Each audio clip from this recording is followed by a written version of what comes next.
I have been a professional in the culinary industry for the last 16 years. And so what?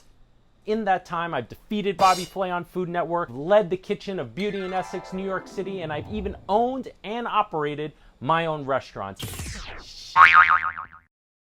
And today, I'm going to try Arby's beer battered fish sandwich. We're going to see if this thing is a piece of greasy garbage or possibly an underrated piece of culinary art.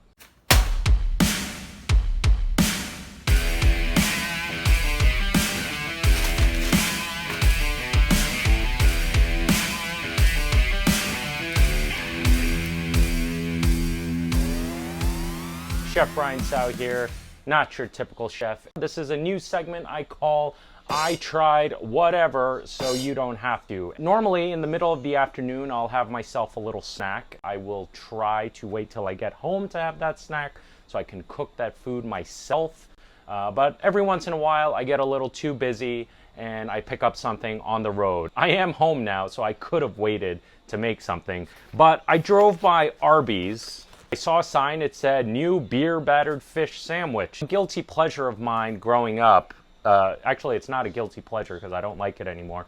But when I was a kid, I loved the McFish growing up. It was one of my favorite sandwiches. Everyone thought I was really weird, but I would always get a McFish. It was that or a crispy chicken sandwich. And the crispy chicken sandwich is not the same as when I was a kid.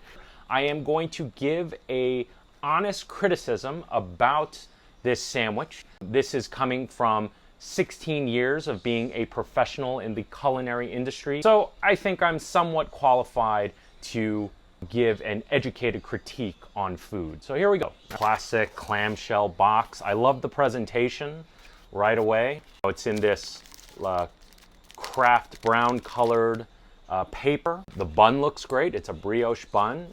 Feels nice and soft to the touch. Looks like a really legit beer batter breading around the fish itself. It's a nice chunky piece of fish. There's lettuce, tomato, there's a tartar sauce in here. I don't see cheese. I wish there was a lot more sauce. I don't know if you can see that, but I wish there was way more sauce. I'm not too happy about that looking at it.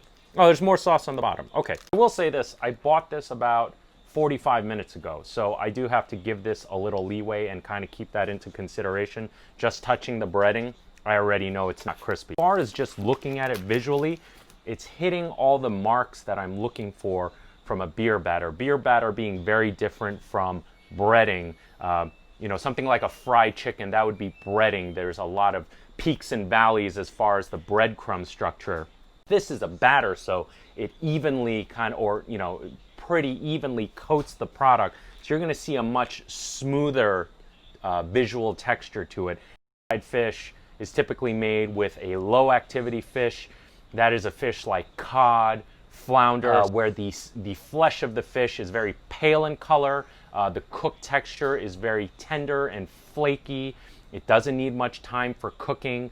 So this is a perfect fish for this application. You know, you could totally deep fry salmon or tuna. I would not recommend it at all, personally. And if you like that, then I just know that you like to eat shit. Smells great. Bread smells great. The bread it's a good quality bread, but it's clearly got preservatives in it. For something that's going to be mass produced like a fast food chain, they'll typically put in some form of preservatives into the bread. So number one, it doesn't mold, and number two, it doesn't get stale nearly as fast. All right. I will say that, Elise, what are you doing? It has the right amount of salt. Had the right amount of sauce. I'm really pleasantly surprised by that first bite. The fish is very moist. One huge criticism I have for McDonald's McFish now is that the damn fish is so overcooked. It's like you're eating sand. It's like you bite into the fried fish and the texture is of sand. I can't stand it. It gets me so upset. I'm not gonna lie, I'm pretty damn shocked, and I know for a fact this is a frozen fish product.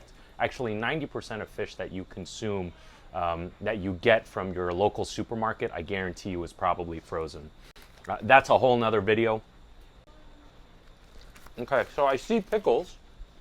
which I think is a great addition for a fish sandwich. My fish sandwich, I put pickles in there. Some of the breading is still crispy, despite it sitting for 45 minutes in a container that's trapping the moisture. If you plated this nicely and served it to me at, a decent pub, I would have never guessed that this is a fast food product. This video is not sponsored by anybody. I paid my own money to buy this sandwich. It was like $6 and change after tax, and totally worth it. All right, sandwich done. My hand's dirty, let me clean myself up. I just finished the sandwich, Arby's beer battered crispy fish or big fish sandwich, whatever it was called. It was like $6 and change after tax. I got just the sandwich, not the meal. And I actually had some hot sauces standing by in case the sandwich was that bad, because I'm not gonna waste it. Although I will say the last McFish I had, I took 2 bites and I threw it out. I really enjoyed the sandwich. It's a great value. I'm pretty impressed. Good job, Arby's. From a scale of 1 to 10, I give this sandwich an 8. If you like this and you want to see more, or you want me to try something in specific, please, in the comments below, let me know what you want me to taste. It does not have to be fast food. It can be really anything. You want me to try Olive Garden, or you want me to try, I don't know, Chinese takeout. Whatever you want me to give my professional opinion on, I will try it and I will put it up here for you. Guys, I'm Chef Brian Tsao, not your typical chef. Thank you for watching, and I will be back very soon. Shit.